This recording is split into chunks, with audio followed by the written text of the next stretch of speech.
नमस्कार.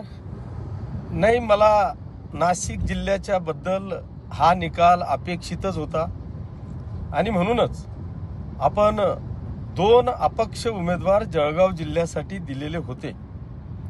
परंतु शिवसेनेचे मुख्य नेते तथा या राज्याचे उपमुख्यमंत्री आदरणीय एकनाथजी बोलून घेतलं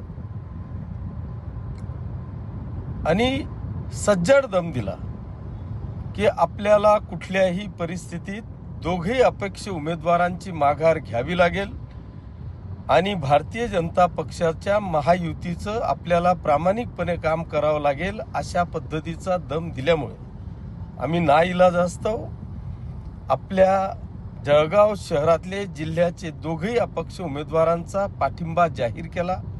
नुसताच जाहीर केला नाही तर 100% शिवसेनेच्या सगळ्याच आमदारांनी किंवा आमच्या नगरसेवकांनी प्रामाणिकपणे नुसतं एकच काम केलं नाही तर सेकंड वोटिंग सुद्धा, सेकंड प्रेफरन्स सुद्धा शिवसेनेच्या अपक्ष उमेदवाराला दिला नाही.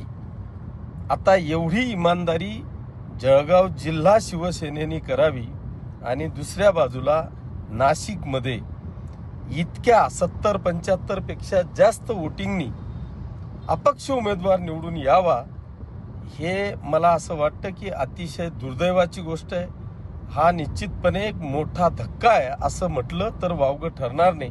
आणि म्हणून आता निश्चितपणे आमचे मुख्य नेते एकनाथ शिंदे साहेब या बाबतीत नक्कीच विचार करतील अशी एक अपेक्षा आहे.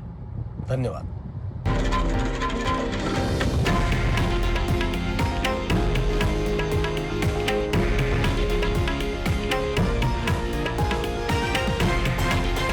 हे आहे देशातील नंबर 1 न्यूज नेटवर्क आणि आपण पाहत आहात TV9 मराठी, एकमेव.